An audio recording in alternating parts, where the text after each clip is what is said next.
était de ne pas être candidat à la prochaine élection du 25 février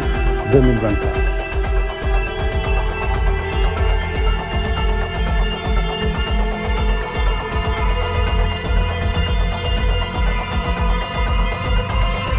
Bassirou Diomaye Diakhar Faye, élu président de la République du Sénégal.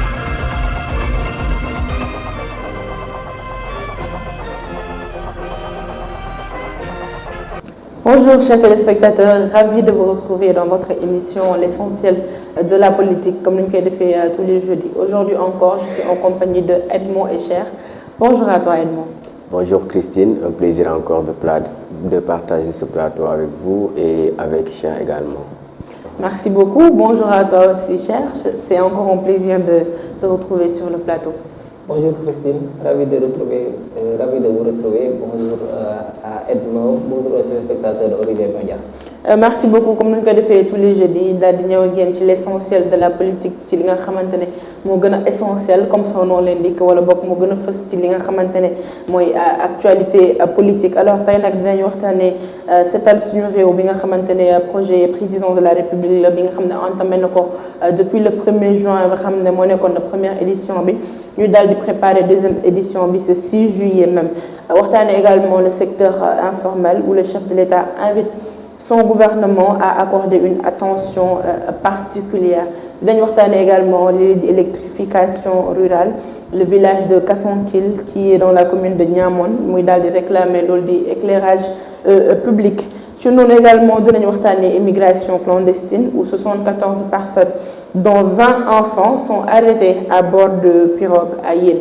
On va également parler du fraude au baccalauréat où on a constaté une exclusion de 2 candidats à Kafountine, 64 à Kaolack et 10 également à Koumpentoum, Cher Goudomp. Voilà. On a vu également l'inspection générale d'État qui est au trousses de 70 directions pour des missions d'audit financier. Pourtant également enseignement supérieur où certains centres des œuvres universitaires et sociales ont toutes fait peau neuve, les Thiès, Kaolack, Diamniadio et Ziguinchor. Et en dernier lieu, nous avons également les députés du PLS qui déposent un projet de loi pour la révision du règlement intérieur de l'Assemblée nationale. Alors Edmond, nous avons une actualité politique comme nous l'avons dit. On a vu le projet Setal Suñu Réew bi nga xamantene le président de la République moko dal di initié. Ñu amone première édition bi déjà le 1er juin et la deuxième édition qui est prévue ce 6 juin même. Le président qui demande un succès de cette deuxième journée d'engagement citoyen. Mo nek ben engagement citoyen quand même bo xamné le président bilancé nako naka nga jangaté lolu. Exact Christine, bon, on a vu que la première édition a été déjà réussie. Le président appelle également aux chers citoyens sénégalais de faire réussir cette deuxième édition, cette deuxième journée, le 6 juillet prochain, ce samedi, je dirais même. Je pense que, bon, en tant que Sénégalais patriote, en tant que citoyen, je dirais que c'est une bonne idée du fait qu'on relance ces journées de cette Setal et que le président appelle aux gens déjà première journée, puis première édition, ministre avec le premier ministre. Je pense que deuxième journée, en même temps pour booster les Sénégalais à aller dans ce sens. C'est une très bonne chose. C'est quelque chose que le président, comment dirais-je, Macky Sall avait initié, mais il n'y avait pas de continuité. Mais avec ce nouveau gouvernement, je pense que les jeunes sont tellement engagés à continuer sur cette lancée et ils vont comment dirais-je, rejoindre la pensée ou l'appel du chef de l'État par exemple, à faire du succès de cette journée, de cette deuxième édition. Et je me dis que même ça ne doit pas se limiter à une seule journée, par exemple, par mois. On n'attend pas que ça soit une Setal nationale, voilà, qu'on fait chaque mois une fois. Voilà, je me dis que chaque jeune de chaque quartier devrait au moins avoir, quand on fait la journée, par exemple, nationale, dans la quinzaine qui suit, par exemple, chaque quartier, chaque jeune du quartier se mobilise pour autant comment dirais-je, faire du set-setal au niveau de leur quartier pour préparer encore l'édition qui va suivre. Et puis en même temps les gens ne vont pas par exemple beaucoup plus nettoyer, ils vont juste voilà essayer de nettoyer quelques artères yoo xam ne moo siy des. Je pense que continuité boobu dina am à travers ces journées nationales de set-setal. Donc mu war a nekk benn habitude boo xamante ne jeunes yi war nañ ko incorporer ci seen bopp, parce que le président même lors de la première édition il a parlé d'un défi qu'ils cherchent à imprimer dans leur ADN. Effectivement, est-ce que nekk na loo xamante ne quand même c'est dans l'habitude, dans la culture du Sénégalais? Sinon, comment est-ce qu'on peut les sensibiliser davantage? Bon, je dirais que suñu culture mooy ñu tilimal, voilà. Loolu la ñu am habitude quoi. Ñun dañuy tilimal rek. Et après voilà, on circule dans l'univers comme ça tranquillement, comme si nekkul suñu habitat quotidien. Comme je l'ai dit, loolu mooy suñu culture en fait. Mais bu président lancé appel à ce que par exemple nettoyer nekk suñu culture, je pense que dinañ ci continuer, mais li gën a am importance mooy ñu bañ a salir. C'est-à-dire ñu éviter à chaque fois de jeter dans les rues, mettre les saletés dans les canaux, voilà, et consorts. Loolu bu ñu ko dugalee ci suñuy idée déjà suñuy set-setal national day nekk quelque chose boo xam ne dina facile, du nekk loo xam ne on va mobiliser les jeunes ñu nekk foofu di yëkkati poussière bi et consorts. Léegi bu ñu inculquer suñu bopp idée ne pas salir, on va aller dans le sens de, par exemple, on n'aura plus un environnement qui est tellement sale que ça. te bu ñu yem si mbedd yi et consorts, surtout suñu marché yi, je le dis souvent, suñu marché yi bokk nañ si li nga xam ne ñoo gën a tilim. Je pense que ni ñu ko waxee culture boobu war nañ ko dugal si mentalité sénégalais bu nekk, que mu commencé si xale yi ba si jeunes yi, même si adultes yi, parce que même adultes yi dañuy tilimal, comme je l'ai dit, c'est notre culture, ñuy tilimal les artères, les rues, voilà, et consorts. Je pense que c'est une bonne idée. Yaakaar naa ne du nekk loo xam ne dañ koy commencer après arrêté waat ko, nekkaat si beneen régime ñëwaat di naan set-setal, et puis voilà, du am continuité quoi. C'est important, d'autant plus que c'est un projet du nom de Setal Suñu Réew, et gis nañ ni def nañ ko mois de juin, mois de juillet aussi ñu nar ko def. Espérons que ça va continuer et que chaque mois dina am, et même comme tu l'as dit, hormis tous les mois mu nekk benn initiative boo xamante ne jeunes yi ci boppam ñoo koy jëlee seen bopp, ñu commencé ko déjà dans les communautés de base. Et puis Christine, Cheikh Tidiane Dièye il a dit récemment que par exemple idée wu président de la République si setal yooyu mooy mu dugal si yenn ministères yi. Par exemple bu duggee si moment nawetaan yi mu dugal si ministère sport, mu mobiliser les jeunes qui font les nawetaan ñu dem gérer set-setal boobu. Bu ñu demee si par exemple ouverture école yi mu dugal si ministère éducation mu jiite par exemple c'est set-setal là. Je pense que bu defee continuité boobu ba mu wër ministère yi yëpp, je pense que dina gën a mobiliser les gens à aller dans ce sens. C'est important, et foofu sax laa bëggoon ñëwee ak Cheikh, parce que aujourd'hui quand on parle de Setal Suñu Réew, ce n'est pas tout simplement les ordures, ndax sénégalais bu déggee ordure foog na ni xob bu ñu sànni la wala comment dire sachet ou ainsi de suite. ñu ngi dugg ci période hivernage, xam nañ inondation yi sonal nañ aussi. Est-ce que aussi ce n'est pas le moment que sénégalais daal di ñëw fekk ci président ci initiative boobu noonu dans tous les aspects yi nga xamante ne tey mën na tilimal suñu réew, que ce soit les inondations ou même les ordures yuy gis d'habitude dans les rues? Christine, je pense que la meilleure manière de faire du set-setal, c'est de ne pas salir. Set-setal bi gën a gaaw moo ñu bañ a taxal, on se voile pas la face. Sànq en moom moo ko wax ñu ne ñun dañu am culture boo xam ne en fait taxal lañ gën a am, c'est la triste réalité. Ki nga xam ne dafa nekk këram biir néegam sax du ko bale. kooku nan lay génne di bale mbedd bi, nañu waxante dëgg. Il y a de ces gens yoo xam ne seen biir néeg sax fu ñuy tëdd yow boo fa demee da ngay choqué, c'est poussiéreux de toute façon. Mais loolu ñoom seen néeg la. xam nga mais quand on parle aujourd'hui de environnement boo xam ne ñëpp ko bokk, si tu veux salir chez toi, que ça reste chez toi, mais au moins environnement bi nga xamante ne ñëpp ko bokk, Cheikh, au moins nañ ko préserver. waaw mais loolu fu muy commencé mooy li ma la wax mooy. en fait c'est à la base ki nga xam ne dañ ko inculqué si néegam bala moo xëy chaque matin dina ko bare, dina ko defar ba mu propre. kooku du génn si mbedd bi di ko salteel. c'est ça foofu laa bëgg a waxee. en fait ñi gis ñuy salteel mbedd bi yëpp, excusez-moi du terme, mais boo demee seen kër tu te rends compte que ni kii nii rek la mën a mel. Donc c'est ça, d'abord fi ñu war a commencer mooy il faut que ñu am yenn comportement yoo xam ne c'est juste une affaire de comportement. ñu ñuy taxale mbedd bi di ko salir, c'est juste des comportements, parce que da ngay gis magu jëm boo xam ne c'est un vieux ku dox si mbedd bi ba si naan kaasu café sànni ko si kaw tali bi kooku demal këram nga xool ban réaction lay am këram wala ban comportement lay am këram. est-ce que nit ku responsable dina jël yenn actes yi du ko def je pense que loolu moo nekk le principal problème nous on n'a pas un problème parce que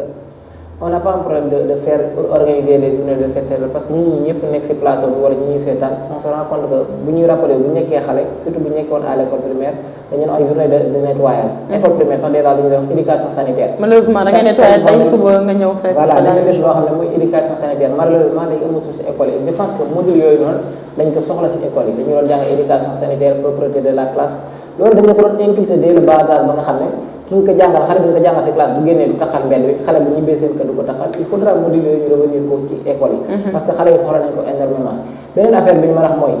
Sénégal bu ma nee amuñu problème set setal mooy à chaque fois boo gis le président bu defee appel wala nos dirigeants bu ñu defee appel la majeure part de la population dinañ génn même bu fekkee ñëpp duñ génn c'est pas possible que nga woote ñëpp génn loolu mënu ne mais la majeure part dinañ génn mais buñ génnee dinañ jàpp ci journée boobu ñëpp dinañ si jàpp xale yi mag ñi ak ñëpp ba mu set mais le problème mooy la suivi du am benn suivi au fait c'est ça aussi le problème bu ma nee du am benn suivi gis nañ le 1er juin passé organisé woon nañ benn journée de set setal comme ni ko le président woote woon mais le lendemain après da ngay gis ñi nga xam ne ñoom ñoo doon continuer di jeter ay ordures ci mbedd bi ñu recommencer di jeter ay ordures ci mbedd bi. c'est quoi alors la solution. la solution mooy il faudrait que ñu am benn campagne de sensibilisation bu yaatu sax bu ma nee bu yaatoo yaatu mooy il faudra que ñu sensibiliser nit ñi kële ni même au-delà des campagnes de sensibilisation il faudra mu am ay sanctions gis nga Sénégal tant qu'on commence pas à sanctionner dans beaucoup de secteurs lu si bare. rigoureusement surtout. Kigali nga xam ne moom mooy capitale Rwanda pourquoi nous considérons comme la ville la plus propre d'Afrique parce que le président en place Paul Kagame dafay sanctionner il y a rien d'autre c'est juste des sanctions Kigali par exemple yow tey Christine sa buntu kër le président dafay instruire ñi nga xam ne ñoom ñooy environnement ministre de l'environnement ainsi de suite buntu kër bu nekk day am benn garab yow sa buntu kër garab bu fa nekk chaque jour yaay xëy yaa koy arrosé matin midi soir yaay fexe ba garab bi au fait dina màgg si dans les conditions yi war a garab bi bu deewee dañ lay amaan wala boo xëyee benn journée arrosé woo ko dañ lay amaan c'est uniquement ça c'est des amendes c'est des sanctions loolu nag tant que instauré ñu ko Sénégal je pense que mën nañu organiser une journée de sensibilisation mën nañu organiser une journée de campagne de set setal mais tant qu'on commence pas à sanctionner dire rien ne va changer parce que c'est juste une affaire de comportement c'est juste une affaire de mentalité il faut changer nos comportements il faut changer nos mentalités loo xam ne ñun ñëpp ñoo ko bokk muy de Sénégal bu setee ñun ñëpp la setal setalul le président Bassirou Diomaye Faye setalul Ousmane Sonko setalul Amadou Ba Sénégal yëpp la setal Sénégalais lam daay yëpp tey boo génnee dans la capitale nga gis moom mu set sa xol bi dafay sedd mais tey boo génnee fi nga jaar nga gis ne y a des ordures partout gis nga en fait tu te sens même pas bien donc il faudra que ñun ñëpp ku nekk dugal ci sa loxo amul ma sàmba amul ma dem ñu def ko suñu jëf ñun ñëpp ñu bëggee réew mi set. Très bien, c'est très important. Et le président Bissak joue lors de lancement officiel de cette initiative, il faut rappeler qu'à travers ce symbole-là, c'est-à-dire qu'il appelle les Sénégalais en tout cas, où qu'ils soient, qu'ils comprennent que tout acte qu'ils posent dans la vie, quel que soit le domaine, a forcément quelques répercussions dans le vivre ensemble et que nous devons toujours nous poser la question de savoir quand nous posons ces actes-là, quand serait-il tout le monde faisait exactement le même acte et on verrait la différence dans les conséquences entre celui qui salit et celui qui évite de salir. C'est important, cher, parce que comme tu l'as dit, aujourd'hui c'est bien beau de mettre en place des initiatives de set setal ou encore de rendre propre Dakar ou Sénégal de manière générale, mais tant que les habitudes ne changent pas, on ne pourra pas espérer un résultat meilleur. Alors, tout à l'heure tu as parlé également des arbres qui capitale Rwanda. Qu'en est-il également de Dakar ville verte? Parce que, quoi que l'on puisse dire, tout cela ferait partie à quand même rendre plus beau, plus verdoyant notre ville et tout. Donc aujourd'hui, du moment que nous avons cette alsunurée, ainsi de suite, qu'en est-il de cette verdure qu'on a perdue? Cette verdure qu'on a perdue, c'est déjà regrettable. Le fait de perdre le Dakar ville verte, c'est regrettable. Mais malgré tout ça, il y a des améliorations qu'on doit noter. Il y a des améliorations qu'on doit noter. Depuis l'arrivée de Barthélémy Diaz à la mairie de Dakar, gis nañ moom mu amaat projet boo xam ne dafay rétablir li ñu tuddoon Dakar ville verte. gis nga allée centenaire bi yëpp ba biir Dakar boo xoolee foofu y a des fleurs, y a des arbres ainsi de suite donc yu si bare moom si def lu mu mën même bu fekkee c'est pas facile mais gis nga en fait il faudra ñu comprendre que ce n'est nullement l'affaire de Barthélémy Diaz affaire Sénégal yëpp la war a doon. tant que considéré wuñu ko ne Dakar ville verte ñun ñëpp ñoo si jariñoo parce que bu ma nee Dakar ville verte ñun ñoo si jariñoo boo xoolee la chaleur qu'il y a à Dakar actuellement surtout en période hivernale Dakar nu muy tàngee c'est dit malheureusement en quelque sorte que Dakar amul yenn garab yoo xam ne dina permettre mu aspirer nga xam ne moom mooy gaz carbonique bi dañu remettre de l'oxygène. boo xoolee souvent villes yi nga xam ne yëpp c'est des grandes villes yoo xam ne am na ay garab tàngaay bi nu mu tàng nit ñi duñ ko sentir à ce point et malheureusement c'est Dakar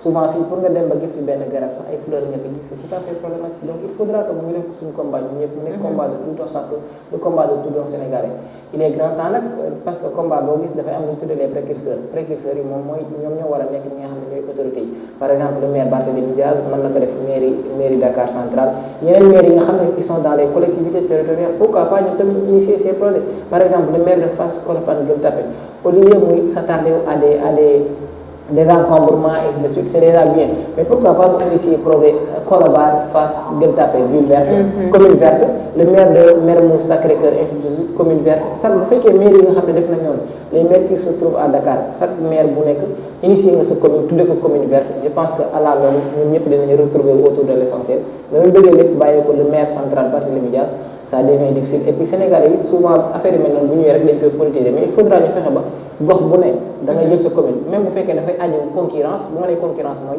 par exemple bu ñu nee commune boo xam ne moom moo fi gën a nekk commune verte il sera récompensé wala jeunes ya fa nekk ASC ya fa nekk ASC ya fa nekk ils seront récompensés yàlla xam na d'ici quelque temps da nga gis Dakar ville verte. c'est important très important même et même Edmond tey en dehors de ces communes là yi nga xamante ne Cheikh tudd na ko pourquoi pas les écoles pourquoi pas dans les quartiers parce que tey gis nañ fi benn école boo xam ne il s'appelle les Manguiers ñu daal di leen initier ci lépp luy plantation d'arbres et tout ce qui s'ensuit pour après mu servir leen mais également servir cette communauté kon il est temps aujourd'hui que chacun également mettre sa main à la pâte su ko defee ñu gën a mën a évoluer et ne pas tout laisser à l'état. Exactement c'est une très bonne idée surtout sur les écoles nga xam ne am nañ espace yoo xam ne mën nañ see def ay garab parce que au-delà même de par exemple def see garab bi dafa am benn importance boo xam ne parce que les élèves bu ñu génnee récréation fan la ñuy toog en fait c'est sous les arbres voilà boo ko deful ça veut dire que ils vont sortir de l'école pour avoir là où s'asseoir en attendant peut-être pendant les permanences de reprendre les cours. En fait, c'est au-delà de cette hygiène-là, ça donne déjà de l'ombre. C'est une très bonne idée. Je pense que les écoles, au lieu de chaque fois miser sur des terrains consorts, il faut avoir de l'espace également pour ces arbres-là. Au moment où on met des bancs qui permettent aux gens, bancs publics qui permettent aux gens de s'asseoir, voilà, je pense que c'est une très bonne idée. Au-delà de ça, par exemple, déjà ils ont commencé à libérer les trottoirs et consorts. Je pense que am na trottoir yoo xam ne c'est tellement espacé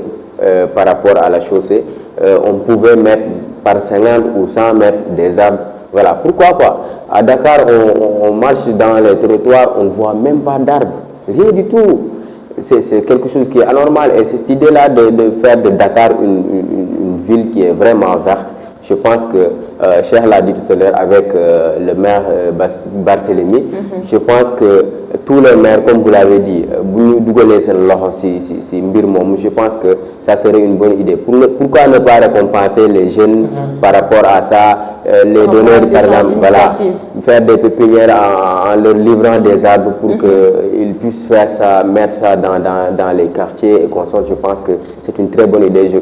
Beaucoup de jeunes yi deful, maire yi accompagner leen, on ne va pas en arriver là parce que ce sont les jeunes qui doivent s'activer sur ça au moment où les autorités vont les booster sur cette lancée. Je pense que on va arriver à avoir benn Dakar boo xam ne dina verte tellement. C'est important.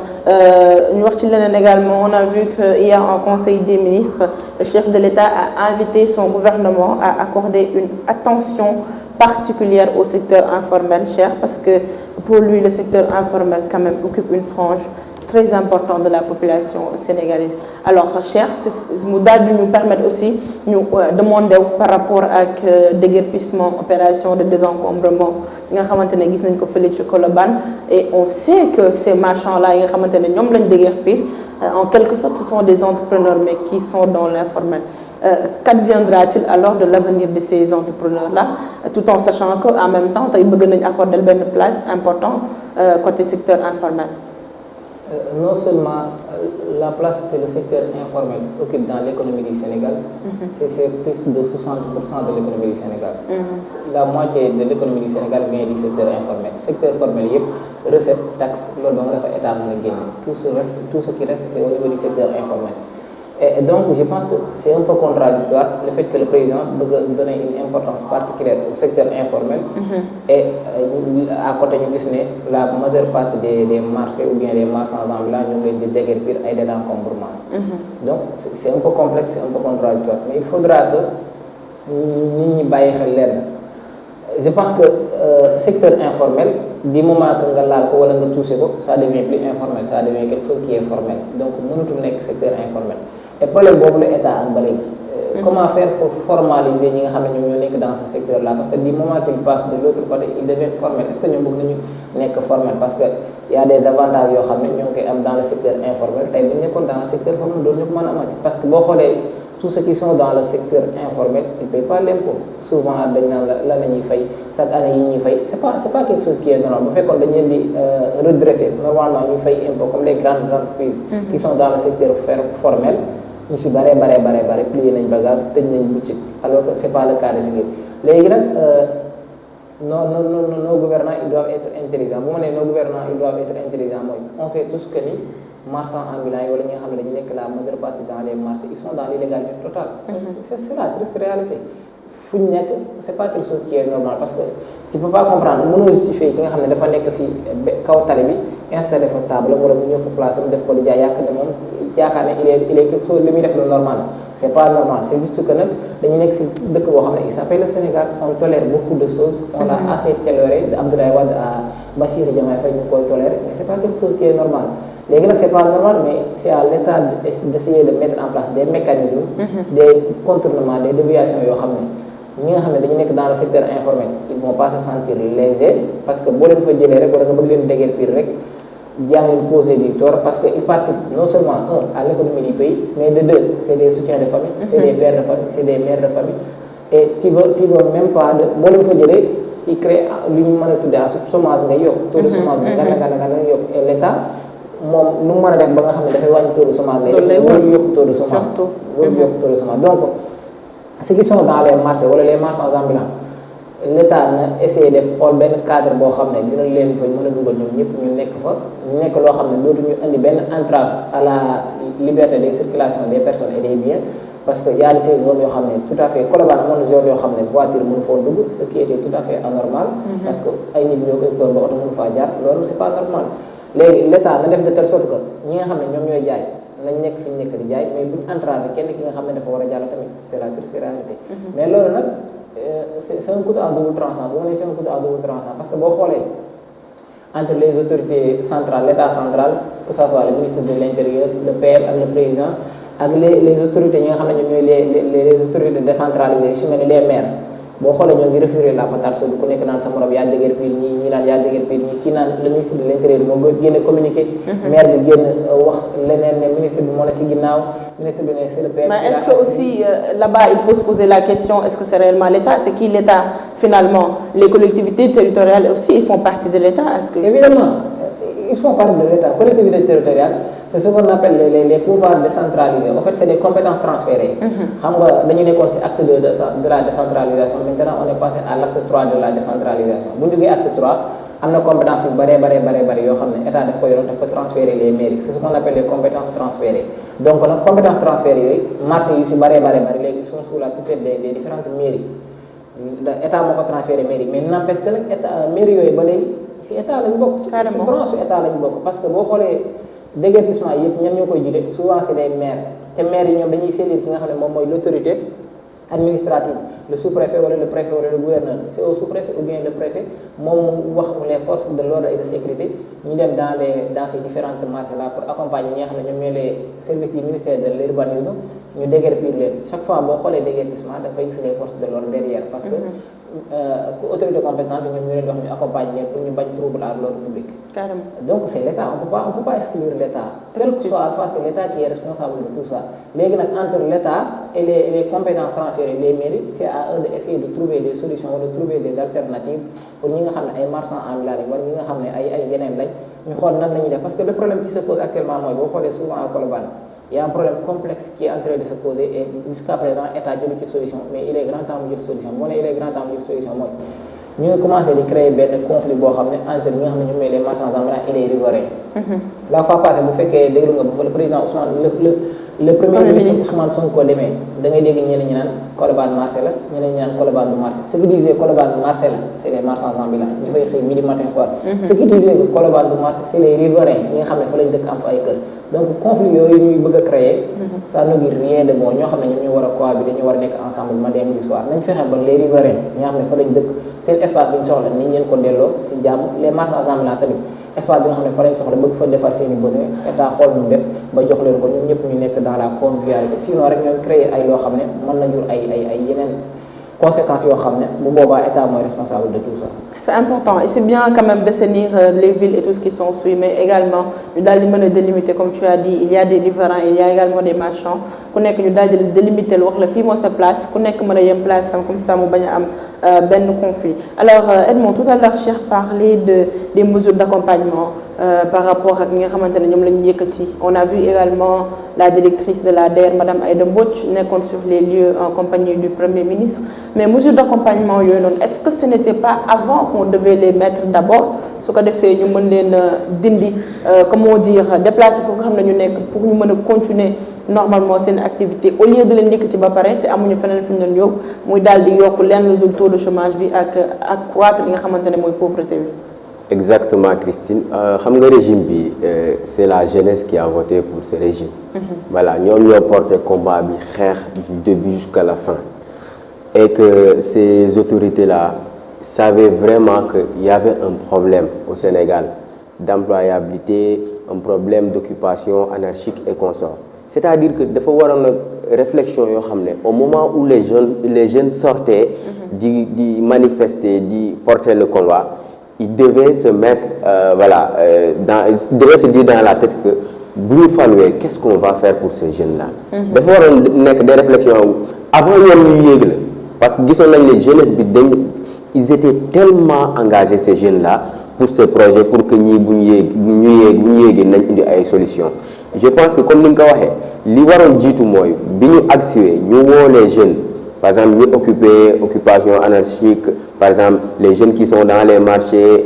les marchands ambulants ñu woo leen foofu la waroon nekk par exemple base bi ñu woo leen ñu def ay assises ak ñoom.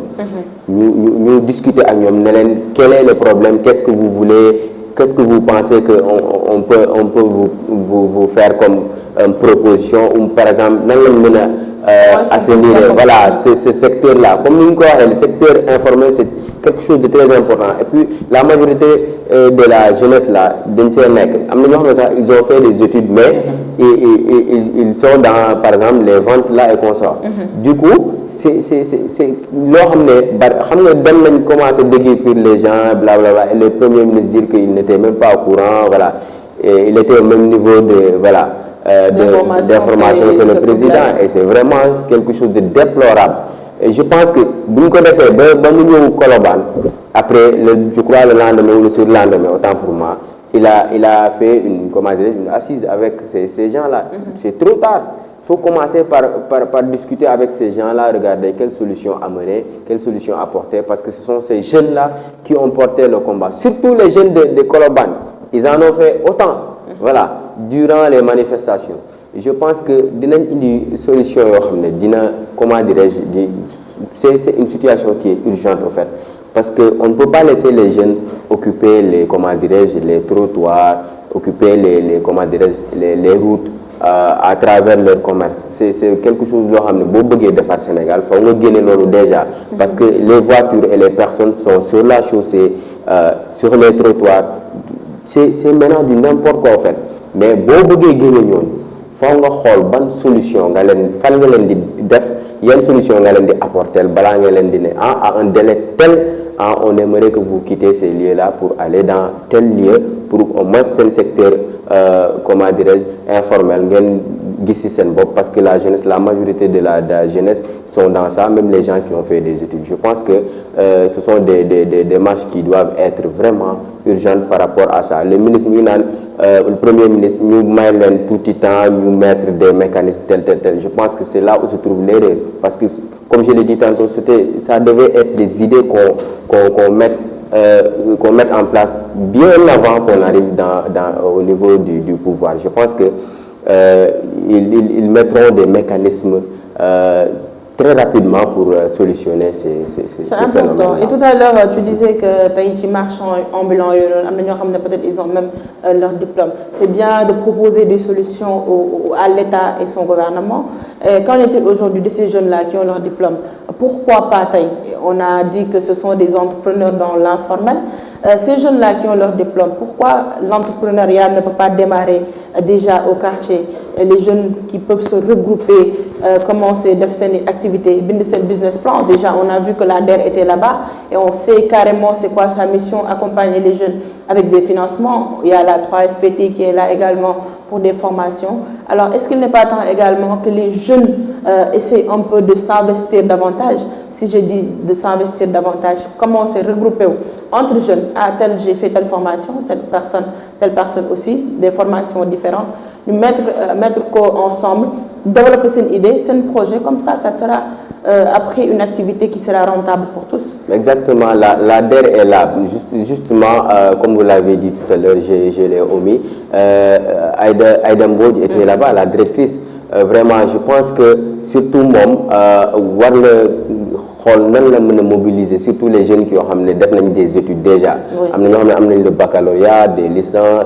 amené master, te secteur bob. C'est parce que tout simplement amené une insertion. Du coup, à travers leur formation, comment on peut les accompagner? Peut-être faire des assises, c'est tout simplement ça. Parce que par exemple, il faut voir là où ça fait mal, parler à la personne qui peut-être elle va vous proposer par exemple telle ou telle chose, accompagner les jeunes. Ces jeunes-là, comment leur mettre dans,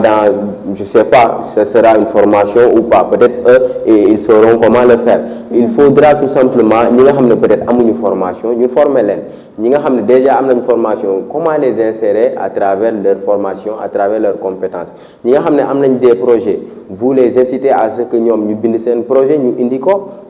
après des financements, accompagner dans ce sens. Mais si on laisse ces jeunes-là dans le secteur informel, là, c'est du désordre en fait. Parce que nous avons peut-être des études sur quelque chose et nous avons une insertion et puis la DER nous l'a accompagné. Je pense que Aïda Mbodj n'a sur cette lancée-là. Et puis j'ai vu une vidéo hier même où elle a rencontré les jeunes et puis il y a une dame qui parlait avec Aïda Mbodj.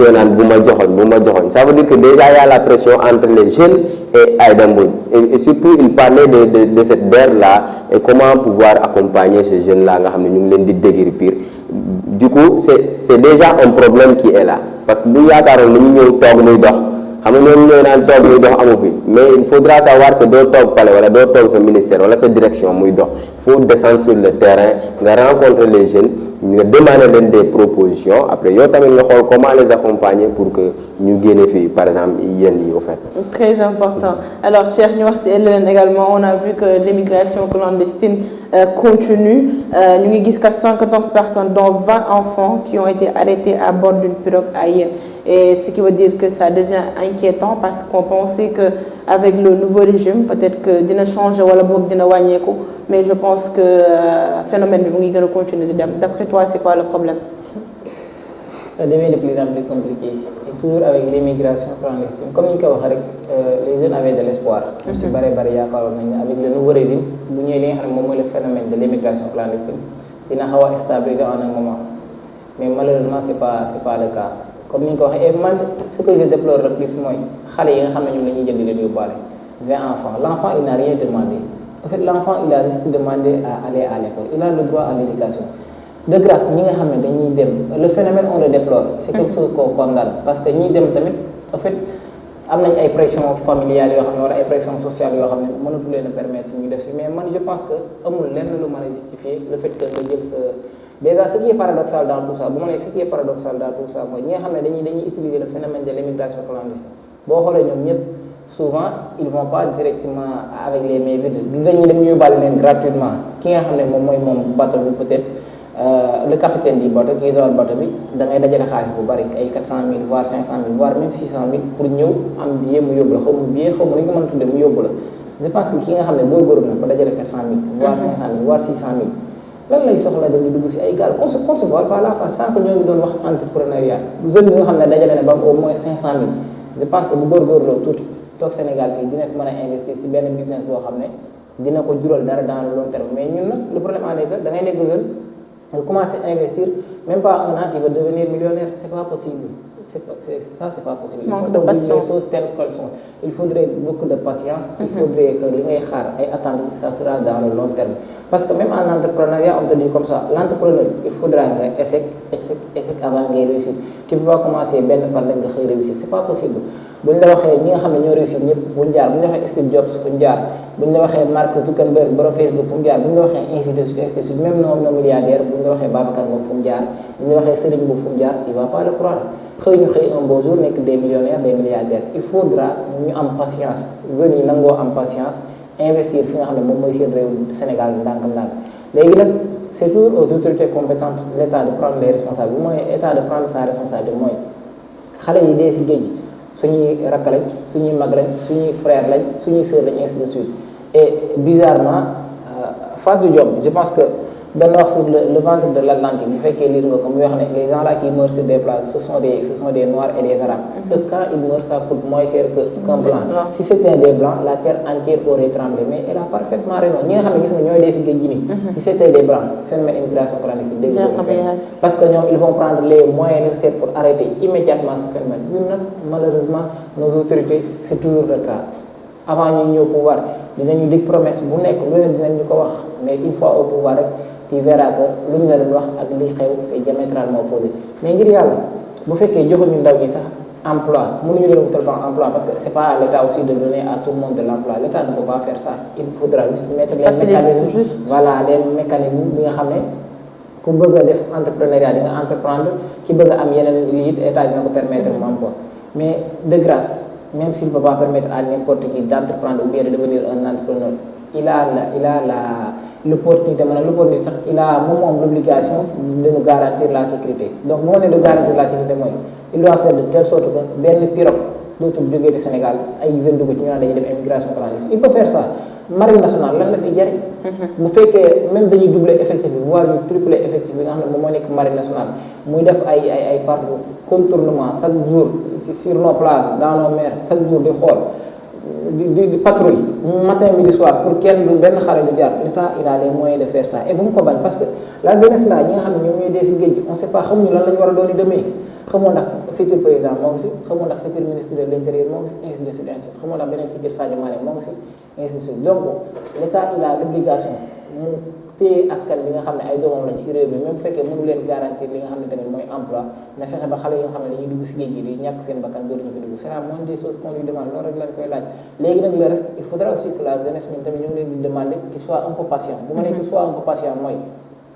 seen dërëm seen ñaar dërëm yi nga xam ne moom la ñuy for ci réew mi ñi buñ ko xeeb nañ continuer si li ñu nekkoon ku nekk li nga jàpp actuellement nga jàpp si dara nañ si continuer avec le temps mais bul yàkkamti ci laa fait 1 mois 2 mois 3 mois doxul rek nga ne da ngay bàyyi fii da ngay dem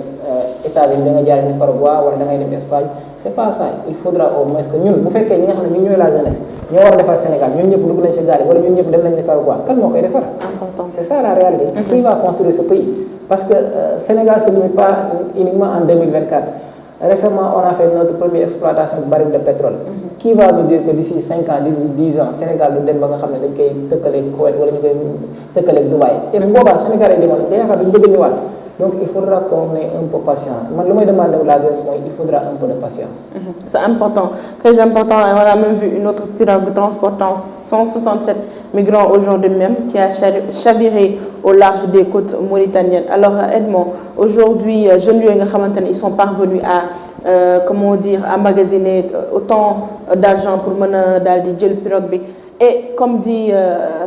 Cheikh tey suñu defaral suñu réew kan moo koy defar quand on prend l'initiative bëgg dem à l'autre bout du monde pour rejoindre beneen pays pour daal di am un lendemain meilleur, sachant que ñooñu seen jeunesse moo defar seen réew. Et aujourd'hui, quand on parle aujourd'hui de patriotisme au Sénégal, je pense que le patriotisme d'ailleurs foofu la war a mën a commencer. Exactement, moi je dis que déjà il y a des jeunes qui veulent partir à tout moment, mais base bi fi mu gën a nekk mooy ñi leen di yóbbu.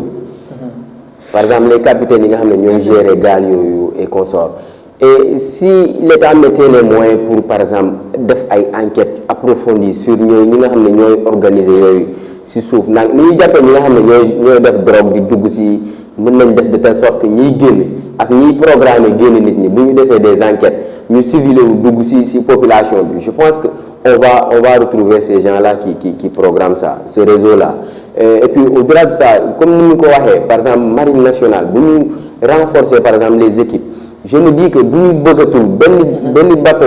génn Sénégal jël ay jeunes yoo xam ne par exemple une centaine voilà et consorts ñu yóbbu leen à l'extérieur avec cette immigration. Je pense que bu ñu ko bëggee s'ils sont déterminés, s'il y a la volonté, ils le feront. C'est le Premier ministre qui disait que volonté, il parlait de volonté comment dire politique. S'il a la volonté politique, si le président de la République a la volonté politique, pourquoi pas ne pas mettre les moyens qu'il faut pour ne pas laisser ces jeunes-là sortir? Parce que au moment où on entend 25 jeunes, 60 jeunes sont morts, comme si maintenant ça ne nous dérange pas en fait. C'est quelque chose qui vient comme ça, les informations passent, on dit ah bon, ces jeunes-là sont partis, ils sont morts, voilà, c'est comme ça. On laisse passer. Je pensais que le régime bi bu ñëwee benn jeune dootul am idée sax génn Sénégal à travers ça, mais je pense que c'est un espoir moom si boppam moo jeex. Et puis ça c'est depuis, c'est pas maintenant, c'est depuis. Et je pense que pour rassurer ces jeunes là déguerpissement yi ñuy def nii sans pour autant xool fan lañ leen di dugal. ça peut les pousser davantage. Exactement, daa bokk si li nga xam ne mooy cause yi nga xam ne mooy permettre ñenn ñi ñu naan bon alors au lieu que balaa ñuy ñëw sax di ma déguerpir li ma jot a am li ma jot a gagné bàyyi ma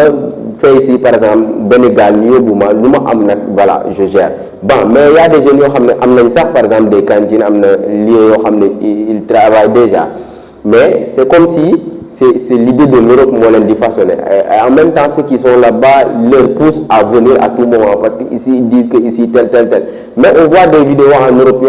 xam ne ce sont des jeunes qui occupent par exemple l'espace di jaay ay daal di jaay ay sacs et consorts et on les poursuit chaque jour dans les rues. Je pense que les problèmes bi nekk fii moo nekk fee rek boo jógee fii tamit amoo yenn papier, tu pars clandestinement et tu arrives là-bas, tu auras aussi énormément de problèmes. Et là-bas c'est plus strict parce que ñoom ni ñu lay toppee ni ñu laa jàppee dugal la prison fii sax au moins on te déguerpit, on te fait pas grand-chose, on t'amène pas en prison. Je pense que régime bi war na mettre des mécanismes très forts et rapides. C'est très urgent ñu jóg ci jeunesse bi nga xam ne amuñu par exemple liggéey amuñu xëy ñu ngi ci occuper espace bi di jaay di def des efforts ñu jàppale leen. Sinon bu ñu ko deful ces vagues d'immigration clandestine là vont continuer. On en aura beaucoup de morts quotidiennement et puis c'est vraiment quelque chose qui est déplorable. Bu fekkee ne ñoom na nguur bi je pense que mesures yi nañ ko jël très urgemment. Très important. D'où l'importance d'ailleurs de voir en amont balaa ñu doon procéder ci opération de désencombrement boobu est-ce que amoon na ay mesures d'accompagnement quand même pour maintenir ces jeunes-là ci li nga xamante ne moom la ñu nekk parce que ñoom ci seen bopp bëggoon nañu réduire li nga xamante ne mooy taux de chômage bi et non pas di ko augmenter mais également daal di jàppale jeunes yi de façon à ce que ñu mën a am espoir et les faciliter les choses surtout parce que quand on parle aujourd'hui d'entrepreneuriat de secteur informel et tout ce qui s'ensuit, il est important d'accompagner les jeunes et de leur montrer que tey ñoom ñu ngi fii ak ñoom au lieu de tout le temps prendre des mesures sans pour autant penser aux conséquences qui peuvent arriver. Mais surtout cher, est-ce que quand même parfois duñu xalaat ndax l'action qu'on est en train de poser ça colle réellement avec nos réalités socio-économiques parce que les marchés comme tu dis ils font partie du secteur informel bi xam nañ lu muy apporter. Si aujourd'hui cette opération de désencombrement là c'est tout simplement pour assainir les villes et tout ce qui s'ensuit, est-ce que ça ne serait pas plus judicieux en amont de revoir les modèles d'urbanisation? Et je pense que Dakar manière bu mu constitué déjà moo tax quand même on n'a pas assez d'espace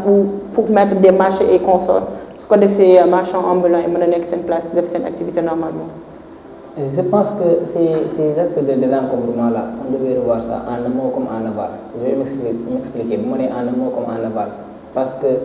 c'est tout à fait contradictoire. Que nous sommes dans un pays on est dans un pays pauvre, nous devons réduire le taux de chômage, nous sommes dans le secteur informel. Nga xey un bon jour ne da nga leen fay jëlé ñoom ñëpp parce que da nga bëgg jox benen xar kanam Dakar wala encombrement bi nek Dakar da nga fi bëgg jëlé. Là c'est tout à fait contradictoire. Nit ki nan nga mëna bëgg wañé taux de chômage ba paré di yok chômage, c'est pas possible. Il faut que nos autorités reviennent à la raison. Deux, même ñun ñëpp buñ xamé né les marchands ambulants ils sont pas dans la norme tamit. C'est pas parce qu'ils sont pas dans la légalité. On sait que ce qu'ils font c'est pas légal. Mais on peut pas comparer Sénégal, on peut pas comparer Dakar à New York, on peut pas comparer Dakar à Ottawa. C'est pas possible. Les réalités ne sont pas les mêmes, les cultures ne sont pas les mêmes et le niveau de développement n'est pas le même. Bon, le niveau de développement n'est pas le même. Gis nga ki nga xamné dafa dëkk au fin fond du Saloum wala ki nga xamné dafa dëkk au fin fond de la Fouta. Bu sañoon bu amoon li ko gënal Fouta dem dëkk wala Saloum dem dëkk bu ko fa bàyyi di ñëw Dakar. Parce que ñi ñëw Dakar ñëpp c'est parce que dans les régions les plus reculées du Sénégal ou bien dans les autres régions y a rien. Moo tax exode massif bi ñëpp bàyyi ko fa ñëw Dakar. Parce que boo xoolee souvent ceux qui fréquentent les marchés ce sont pas les Dakarois rare nga fay gis ñuy fréquenter les marchés ñoo xam ne c'est des Dakarois originaires. Parce que ñu si bari ça vient de Diourbel, ni de Kaolack, ni de Tamba, de Fouta, de Linguère, ainsi de suite dans les autres régions du Sénégal. Parce que ces régions yi amul dara lu leen fa maintenir amul entreprise amul usine amul commerce bu dox y a rien léegi nag l'état principal objectif bu ñu wala lan moo waroon nekk son combat mooy mu essayer de faire de telle sorte que li nga xam ne comme déséquilibre laa ko mën a tuddee bu am dans les autres régions par rapport à la capitale sénégalaise mu jéem a wàññi l'écart y a un fort creuset entre déséquilibre bi nga xam ne dafa am si les autres régions ak Dakar moo tax ñëpp bàyyi seen autres régions ñëw Dakar léegi pourquoi pas mu décentraliser li nga xam ne moom mooy service yu bëree wala li nga xam ne dafa nekk lu bëree et bokk si économie Sénégal mu décentraliser yóbbu ko dans les autres régions bu ko defee il n'a même pas besoin de désencombrer wala de renvoyer les marchands là nit ñi ñoom ci seen bopp ñoom ñibbil seen bopp c'est ça l'état foofu la souci bi nekk foofu la problème bi mais tant que réglé wu li nga xam ne moom mooy le gap li nga xam ne dafa am entre la capitale sénégalaise muy Dakar ak les autres régions dañuy continuer di déguerpir midi matin soir mais les gens vont continuer de revenir et puis beneen impact négatif bu si am mooy sànq Edmond souligné na ko yow souligné na ko mooy ñi nga xam ne dañuy di déguerpir nii à la longue espoir bi ñu amoon si gouvernement bees bi dañuy dem ba espoir bi tay tas ñooñu ñooy retourné waat di duggaat dans les pirogues di dem ay immigration clandestine di jaaraat ay Nicaragua naan dañuy dem Amérique et c'est totalement malheureux yaakaaroon nañ ne jeunesse bi gouvernement bees bu ñëwee dina fexe faire de telle sorte que il va maintenir la jeunesse au Sénégal parce que cette jeunesse là on en a besoin. C'est important. Nous wax ci leneen également on a vu une faute au baccalauréat et il y a eu une exclusion de 2 candidats à Kafountine, 64 à Kaolack et 10 à Goudomp. Edmond, comment est-ce que tu analyses cette situation? C'est déplorable. Bon, parce que tout simplement, bu ñu lay convoquer baccalauréat dañ lay jox note boo xam ne on te dit que c'est interdit d'amener téléphone tel. C'est mentionné. Voilà, l'élève qu'on remet ça, un élève qui fait le bac, on se dit que tu es futur étudiant, voilà, bientôt. Je pense que tout simplement, pour lire l'eau, war nga tenir les choses, nga jàpp leen des choses yoo xam ne c'est pas du jeu au fait. Parce que tout simplement, c'est le baccalauréat, c'est national au fait. Quand on te dit ça, il faut prendre en compte ces choses-là. Si par exemple, boo dégueree bopp nag ba yóbbu sa téléphone et consort, voilà, les conséquences, il y a que subir. Je pense que c'est bien aussi de sanctionner les gens comme ça. Parce que si nous sanctionnons ces élèves-là, par exemple, les convocation, il faut tenir en compte, respecter. Si nous sanctionnons, à chaque année, nous continuer sur cette lancée-là. Mais je ne sais pas Google téléphone, c'est ça. Même beaucoup utilisé ça, il y a un peu de sac. Bonne utilité, là, en fait, nous Google ça sac,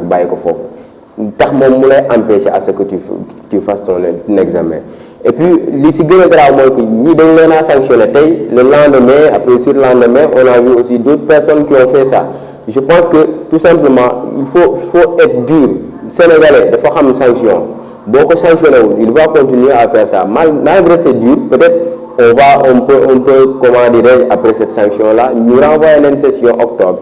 peut-être dina am benn leçon boo xam ne si ñeneen ñi ba balaa ñoo dem session ñeneen ñi bu ñu ko naree def année prochaine sax di xalaat ne nañ ma sanctionné définitivement wala ma dem session comment dirais-je octobre loolu day di quelque chose am moo lay gën a retardé yow nga def avec les gens tu étudies toute l'année voilà ay yóbbu sa téléphone kese moo tax ñu lay sanctionné si sa examen. Je pense que c'est ne pas avoir peut-être une certaine comment dirais-je je dirais pas logique wala peut-être joxoo affaire bi cër quoi joxoo ko gëdd au fait. Je pense que c'est bien de sanctionner les gens comme ça parce que Sénégal boo continuer bàyyi les gens di tolérer rien ne changera. Il faut sanctionner pour que les autres qui n'ont pas encore fait puissent prendre leçon à travers ça ñu xam ne voilà lii moo ma si xaar bu ma defee lii ak lii ak lii. Très bien alors Cheikh comme ni ko Edmo waxee ñu jàpp hier 34 candidats à Kaolack daal leen exclure aujourd'hui on entend 10 à Goudomp 2 à Kafountine c'est quoi le problème exactement est-ce que du tey élèves yi wala boog sénégalais de manière générale ñu xamee les autorités sénégalaises ci seen laxisme moo tax ñuy entêté dans certaines actions parce que quand même les gens sont inquiets et se posent des questions comment ça se fait que démb am na ñu sanctionné aujourd'hui on se réveille avec les mêmes informations. C'est là où se situe le problème bu ma nee c'est là où se situe le problème parce que je peux pas comprendre le fait que on a renvoyé 64 élèves à Kaolack on se retrouve le lendemain ñu ne renvoyé nañ yeneen 2 et renvoyé waat nañ yeneen 10 à Goudomp parce que à moins que ñi nga xam ne les 2 yi nga xam ne ñoom lañ renvoyé à Kafountine et les 10 qui sont renvoyés à Goudomp ils n'avaient pas l'information et je pense que ça c'est pas possible. Même si on n'a pas l'information, ils ont été avertis à l'avance. Du moment qu'on est au XXIe siècle, avec l'émergence des nouvelles technologies de l'information et de la communication, ñëpp jot nañ ci information nga nekk élève nga bañ ci jot ak télé bi ci presse bi def médias yi dañ ci def débat yi ñëpp jot nañ ci donc je peux pas man mënuma comprendre ba léegi j'arrive même pas à expliquer le fait que comment on a renvoyé 64 élèves aujourd'hui le lendemain ñu renvoyé yeneen 10 ak yeneen 2 sur les mêmes motifs ça c'est pas possible. Du coup, ça devient tellement compliqué et difficile de défendre les élèves. On ne peut pas les défendre, c'est la triste réalité. C'est nos petits frères, c'est nos petites sœurs, mais on ne peut pas les défendre. On ne peut pas les défendre parce qu'ils sont doublement fautifs. Vous menez doublement fautifs. Les élèves sont fautifs de 1, les parents aussi sont responsables. Donc la responsabilité, elle est partagée du côté des élèves et des parents. Je vais m'expliquer. La responsabilité, elle est partagée. Parce que les élèves, ils sont convoqués au baccalauréat. Si vous avez une convocation, vous avez recto verso. Recteur bi moom mooy am prénom nom centre bi nga war a defee numéro jury ainsi de suite et l'heure beneen côté moom am l'emploi du temps ak consigne il a été écrit noir sur blanc clair et net il est formellement interdit d'amener votre téléphone portable au niveau du centre la ñu wax même sax salle de classe au niveau du centre donc man je peux pas concevoir élève bi nga lire consigne boobu nga jot sa convocation au moins 5 jours avant ngay def bac nga gis ko bu baax a baax yow nga xam ne lii nii c'est un avenir qui est en jeu nga jël sa téléphone di ko yóbbu ci centre bi à quelle fin lan moo koy justifier de 1 les élèves sont responsables de 2 les parents aussi ne sont pas aussi veillants bu ma nee ne sont pas bienveillants mooy au moins yow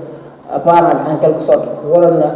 veiller à ce que élève bi buy dem au moins di defee examen du yóbbaale téléphone c'est la moindre des choses on est des parents on doit être un peu beaucoup plus responsable que ça parce que yow élève bi rek mag la am na 17 ans am na 18 ans war na jël ay mesures responsables mais je vais pas me limiter là man en tant que parent je vais faire mon devoir de parent élève bala xëy bi dem def examen dinaa ko vérifier xool ndax yorul téléphone c'est la moindre des choses parce que actuellement les 64 élèves yi nga xam ne on les a renvoyés seen parents yi ñoom rek ñoo siy sonn bu si seen parents yi sonn jóg waxtaan ak ñi nga xam ne ñooy les autorités compétentes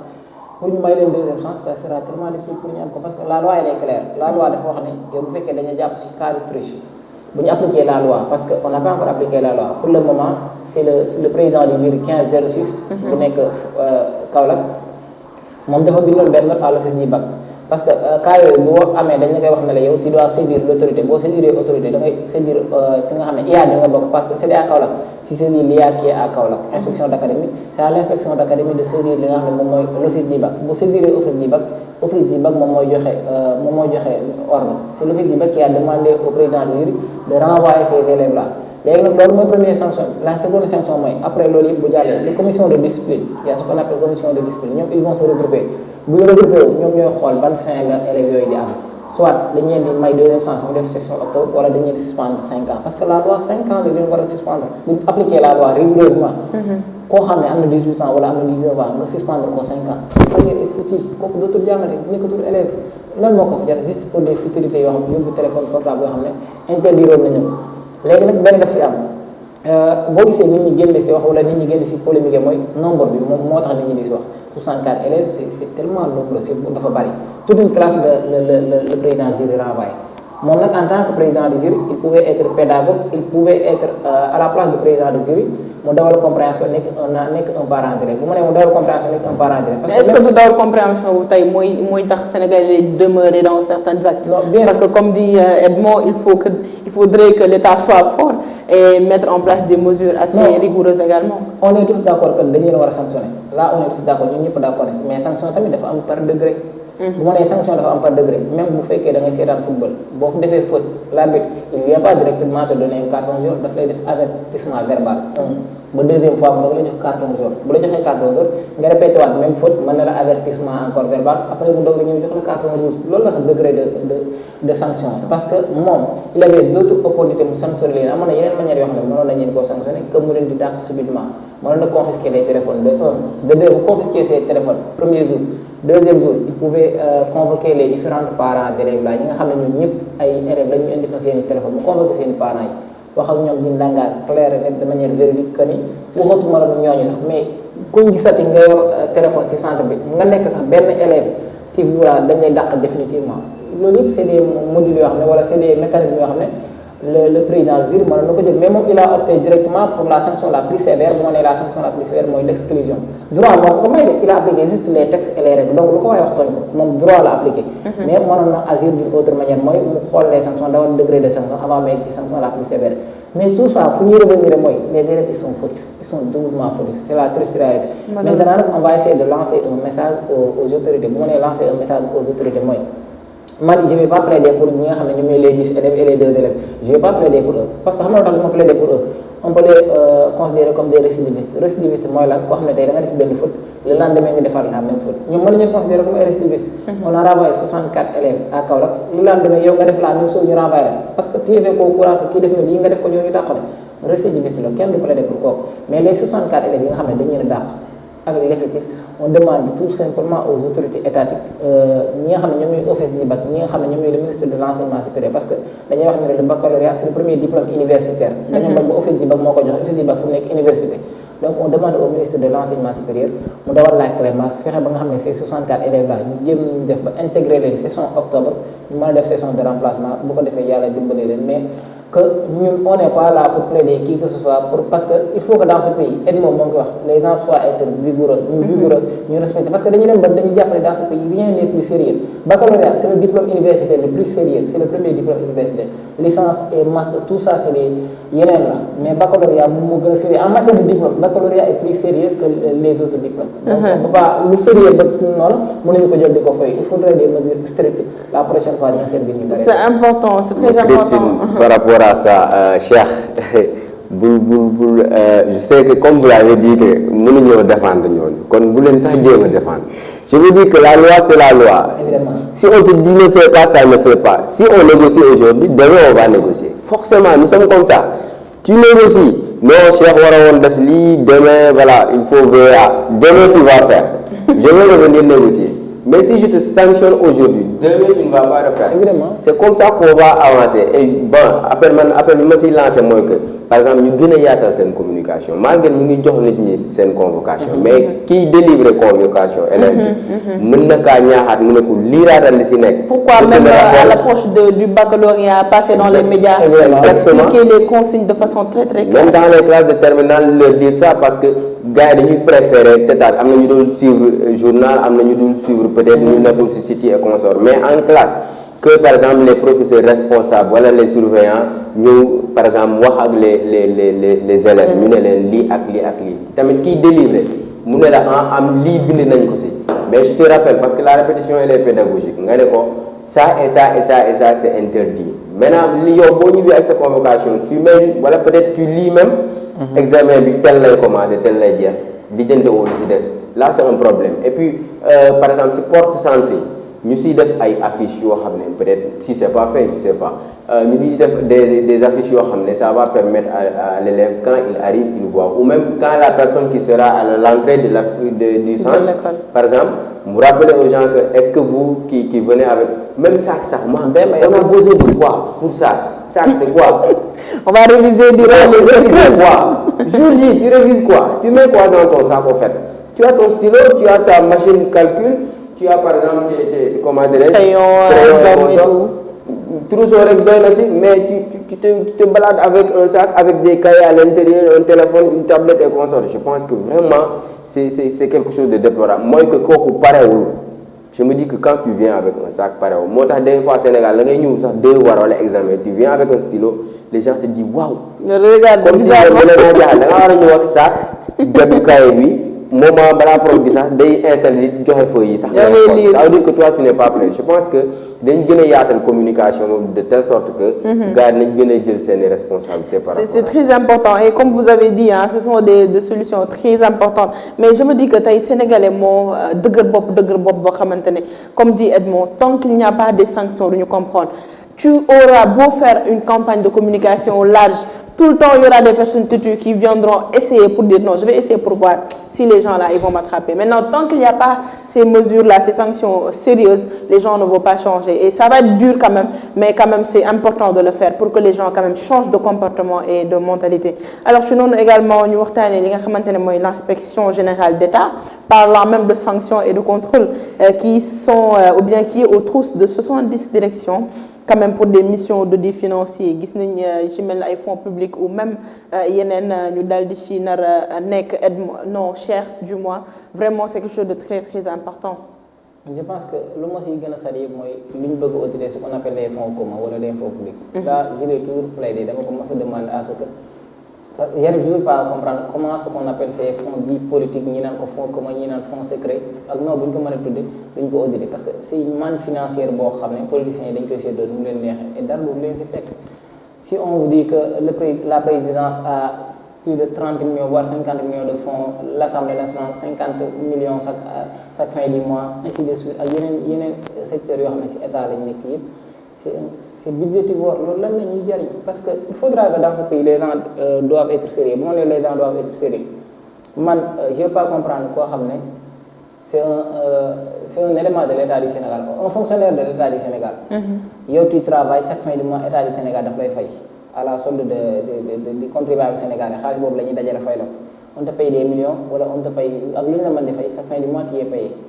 tu retournes ñu lay jox ay yeneen xaalis yoo xam ne ni ñu ko mën a tudde ay neexal lañ ko tudde parce que fonds si day neexal xaalis boo xam ne dafay tege après diw def na dara koo xam ne dañuy fay chaque fin du mois nan lañ la mën a fay chaque fin du mois ba pare di jëlaat beneen xaalis di la ko jox parce que dañ lay neexal parce que def nga benn service tel là c'est inexplicable parce que bu ma nee c'est inexplicable da ngay gis koo xam ne par exemple dafa doon nekk souvent ces fonds là c'est des destinés à tout simplement des politiciens yoo xam ne jariñuñu dara par exemple si je prends le cas de impôt et domaine da ngay gis koo xam ne dafay nekk impôt et domaine mu mëne benn service benn audit wala mu mëne benn service boo xam ne mën na ko comme ni mu ko war a mën c'est son travail warul am normalement benn récompense bu fekkee dañu nekk si pays bu normal nit ki liggéeyam ñu fay ko chaque fin de mois après ñu wëlbati ko di la récompense on peut pas comprendre ça léegi nag le président a demandé une mission d'audit à plus de 60 agences et directions c'est tout à fait normal et c'est tout à fait logique ñun ñëpp dañ koy saluer maintenant le problème en est que c'est pas la première fois au Sénégal que ñu fi amal ay audit ay inspection parce que on se rappelle que IGE mi nga xam ne moom la le président demandé tey ñu mën ay audit IGE en l'année 2020 année yi jàll yëpp chaque année mu génne rapport yooyu fu mu doon mujjul fenn ñu ñuy incriminer souvent boo xoolee c'est les directeurs administratifs financiers les DAF wala les DAS ainsi de suite ñoo lañu doon incriminer te après du mujj fenn le problème en est que man je pense que gouvernement bu ñu bëggee au moins transparence wala bu ñu bëggee changer la donne on peut pas être juge et partie bu ma nee on peut pas être juge et partie mooy par exemple ñi nga xam ne dañuy mener ces missions d'audit là souvent c'est des inspecteurs ay ñoom ay juristes lañ parce que ñu koy def ñëpp droit lañ jàng c'est des juristes que ça soit ñu nekk IGE que ça soit ñu nekk OFNAC que ça soit ñu nekk feneen ak feneen c'est des magistrats léegi nag magistrats yooyu il faudra ñoom li ñuy def ñu def ko dans la plus grande transparence te ci xool yàlla seen borom moo ne ñu suy xool yàlla seen borom ñu bañ si xool kii Massamba fii la far Mademba fee la far lépp loo xam ne dañ leen ko sant comme mission d'audit nañ ko def ni ñu ko war a defee bépp résultat boo xam ne jëlee nañu fa ñu ñëw jox ko ki ñu ko war a jox léegi nag ba léegi y a un petit problème bu ma ne y a un petit problème parce que tous ces rapports là que ça soit l'IGE que ça soit l'OFNAC que ça soit la CENTIF wala yeneen yëpp ces rapports yëpp après kan lañ koy joxaat le président de la République c'est là où se situe le problème tant que ñoo ngi jël ay rapport ba pare di def ay audit yooyu ñu koy jëbalaat nga xam ne mooy le président de la République qui n'est personne d'autre que le chef de l'exécutif même bu fekkee on sait qu'il n'est pas un chef de parti mais am na parti bu bokk ça pose problème xel dafay ñaaw bu ma nee xel dafay ñaaw il faut que rapport yooyu ki nga xam ne moom lañu koy jébal mu nekk quelqu'un koo xam ne il est indépendant farul fii moom bu ko defee rapport bi bu incriminer Christine dina sanctionner Christine ni mu ko war a sanctionner man bu ma incriminer dina ma sanctionner ni mu war a sanctionner ba incriminer Edmo dina ko sanctionner mais malheureusement loolu mosu fi am li fi doon am mooy yow da ngay def ay mission d'audit ay rapport génn si mu incriminer benn x personne x moom ma fare sama parti dama koy protéger Y gi mi mu laal farewul sama parti Y boobu lay topp c'est ce qui est malheureux nag il faut que ñu arrêter di politiser la nation bu ma nee di politiser la nation il y a des choses beaucoup plus sérieuses que de la politique en période électorale en campagne électorale on peut faire de la politique c'est bien mais bu liggéey jotee ngir yàlla nañ bàyyi politique à côté ñu dem liggéey mission d'audit yi ñun ñëpp dañ koy saluer parce que y a des directions yoo xam ne li ñuy dépassé ci xaalis mënoo ko compter gis nga AIBD dafa nekk si ay directeur technique kenn mënu la ko expliquer te xaaj ba liggéeyuñ fa dara day yàq xaalis doo nga def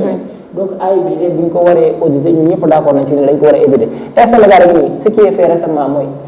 Sénégal rek laa gis la seule compagnie aérienne boo xam ne da ngay commander billet ñoo di la bis Air Sénégal rek moo ko fa def sur terre récemment parce que gis nañ message bi nga xam ne moom moo doon circuler dans les réseaux sociaux ay nit waroon jógee Dakar dem Saint-Louis commandé woon Air Sénégal bis loolu daan demee ñu xëy ñu envoyé leen ne leen Air Sénégal billet bi disponible leen mais mën nañ leen jox ay bis c'est quoi ça loolu mooy lan gis nga dans ce pays là il y a beaucoup de choses yoo xam ne tant que réglé wuñ ko de manière définitive yàlla xam na ne on a beau aspirer à être développé mais dañ koy dégg rek et duñ ko mas gis et avant-hier doon naa dugal benn poste comme quoi que en Malaisie c'est dans les pays asiatiques ñoom ñëpp xam nañu ci discipline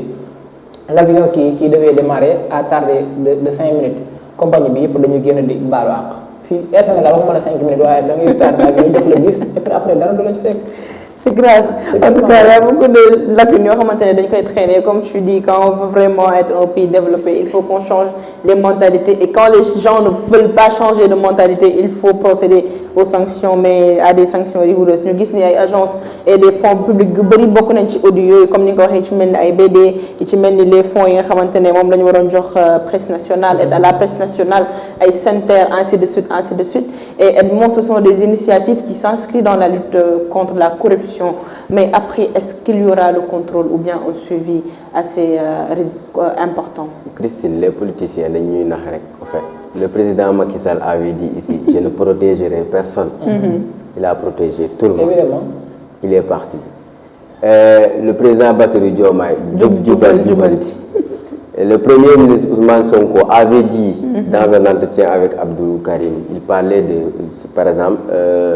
caisse noire président mu ne amul benn loi buy wax ne caisse noire bi par exemple dañ ko war a jox président et consort je pense que nañ si commencer parce que booy naan jubal jubanti day fekk yow nga jub déjà. Carrément. Je pense que dinañ commencer si caisse noire boobu balaa ñoo ak si fonds commun yi balaa ñoo audit yeneen ak yeneen parce que am na rapport yu bëri yu fi génn si régime passé vraiment c'est extrême et je pense que régime bi comme rupture lañ woote nañu commencer par le sommet je dis le président de la République caisse noire comme amul benn loi boo xam ne muy naan ne président dañ kaa war a jox par exemple caisse noire faudra éliminer ça le premier ministre actuel en avait parlé bien avant. bu ñu jógee foofu fonds commun yi comme ni mu ko waxee. c'est vraiment quelque chose de déplorable loolu vraiment je dirais que sàcc la sax voilà comme premier ministre mooy naan kii caisse noire riba la je dis que fonds commun tamit riba la. voilà je pense que yow bu la recruter bu nga nekk fonction publique on te dit que tu gagnes tant tu gagnes 5 millions tu gagnes 2 millions. Tu travailles, on te paye ça. C'est pas quelque chose de gratuit. Léegi pourquoi ñu bëgg see yokk leneen te après au-delà de par exemple kii bi salaire bi lay fay da ngay am indemnité et consort léegi pourquoi ñuy tëbb si fonds commun di leen di jox et consort ce sont des choses qui sont vraiment déplorables. Et au niveau des directions aussi je pense que ay audits yi et consort loo xam ne bon je me dis que dinañ continuer se lancer boobu te dinañ commencer par eux-mêmes ceux qui sont au sommet. jubal jubanti alors nañu ñi jiitu ci kaw nañu commencé génne li nga xam ne ñoom dénoncé nañ ko woon bien avant ñu commencer par ça pour continuer à faire ces audits là dans les directions et d'autres ministères je pense que bu ñu defee loolu dootuñu nax mais bu ñu continuer sur ça je pense que jubuñu gars yi ñoo jubul jubbantewuñu te voilà mooy loolu je pense que politicien régime bi li mu wax sur rupture yëpp vraiment j'ai vu des gens yoo xam ne dañu ma ne ñii moom bu ñu changé wul Sénégal c'est rupture man politicien parrainage ma ne ko tu verras que peut-être ce seront des gens qui seront pareils peut-être changement bi du bëri mais on attend toujours mais ils n'ont qu'à commencer par eux avant d'aller voir par exemple les directions et consorts. C'est important. Alors ñu terminer ak yi nga xamante ne mooy les députés du PDS qui déposent un projet de loi pour la révision du règlement intérieur de l'Assemblée, en l'occurrence la députée Nafissatou Diallo qui a introduit elle-même la proposition de loi visant à réactualiser ce règlement intérieur bi nga xamante ne depuis lors moom mooy def polémique pour que le Premier ministre puisse faire sa déclaration de politique générale. D'après toi, est-ce que quand même li yëpp jaroon na ko fii quand même eux qui parlent de rupture jubal jubanti, est-ce qu'on ne pouvait pas procéder autrement pour qu'on ne reste pas toujours dans cette politique politicienne ou dans ce débat toujours politique? Merci de rappeler que ñoom ñoo fi opté pour la rupture. Parce que tu ne peux pas demander aux gens que da ngay opter pour la rupture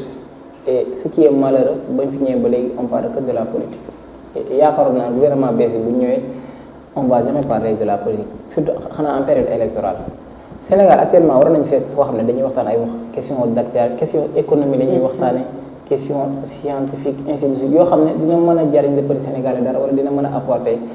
réew mi dara mais boo xoolee gouvernement bi ba mu fi toogee ba léegi daanaka je dirais pas que lu ñuy wax yëpp politique la mais activistes yu bare on parle que de politique et bizarrement ki nekkoon la tête de gondole wala entre guillemets li nga xam ne moom moo nekkoon le chef suprême Ousmane Sonko en quelque sorte boo xoolee moom c'est un peu paradoxal li mu doon wax bi mu nekkee à l'opposition ak bi mu nekkee premier ministre léegi nii